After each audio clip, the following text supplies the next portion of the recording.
నందమూరి కుటుంబం మళ్లీ దగ్గరవుతోందా అంటే అవుననే సమాధానమే వినబడుతోంది. గత కొన్నాళ్లుగా ఎన్టీఆర్ నందమూరి కుటుంబానికి దూరంగా ఉంటున్నాడు. ఎన్టీఆర్తో పాటు కళ్యాణ్ రామ్ కూడా పెద్దగా నందమూరి కుటుంబంతో కలిసే ప్రయత్నం చేయడం లేదు.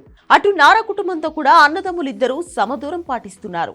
గత ఏడాది జరిగిన ఎన్నికల్లో కూటమి విజయం సాధించిన తర్వాత చంద్రబాబు నాయుడు ముఖ్యమంత్రిగా ప్రమాణ స్వీకారోత్సవ కార్యక్రమానికి ఎన్టీఆర్ హాజరయ్యే అవకాశం ఉందని అప్పట్లో వార్తలు వచ్చాయి.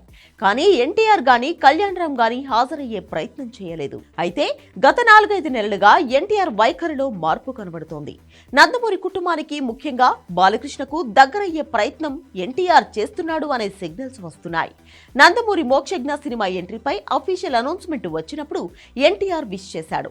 అయితే బాలకృష్ణ గురించి మాత్రం పెద్దగా మాట్లాడేందుకు ఇంట్రెస్ట్ చూపించడం లేదు. ఇక బాలకృష్ణ కూడా ఎన్టీఆర్ విషయంలో అలాగే బిహేవ్ చేస్తున్నారనే ఒపీనియన్ నిలబడుతోంది. రీసెంట్ గా ఆహాలో అన్స్టాపబుల్ ఎపిసోడ్ లో కూడా ఒక కాంట్రవర్సీ అయింది. అయితే లేటెస్ట్ గా నందమూరి బాలకృష్ణకు పద్మవిభూషణ్ అనౌన్స్ చేయడంతో ఎన్టీఆర్ అలాగే కళ్యాణ్ రామ్ ఇద్దరు సోషల్ మీడియాలో పోస్టులు పెట్టారు. బాలబాబాయ్ అంటూ ఎన్టీఆర్ ట్వీట్ చేశాడు. దాదాపు 10 ఏళ్ల నుంచి వీళ్ళిద్దరి మధ్య విభేదాలు ఉన్నాయని వార్తలు ఎప్పుడోకప్పుడు వస్తూనే ఉన్నాయి. అయితే హరికృష్ణ మరణం తర్వాత వీళ్లు దగ్గరయ్యే ప్రయత్నం చేసినా కొన్ని కారణాలతో దూరమయ్యారు.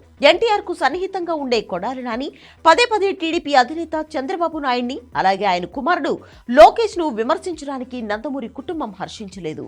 ఏకంగా శాసనసభలో భువనేశ్వరిపై ఆరోపణలు చేసినా సరే ఎన్టీఆర్ నుంచి సరైన రెస్పాన్స్ రాలేదని విమర్శలు వచ్చాయి.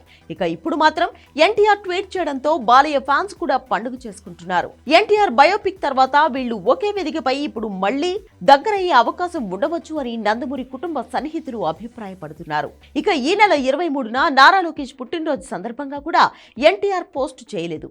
ఏది ఎలా ఉన్నా ప్రస్తుతం ఎన్టీఆర్ ట్వీట్ మాత్రం పొలిటికల్ అలాగే సినిమా సర్కిల్స్ లో వైరల్ అవుతోంది.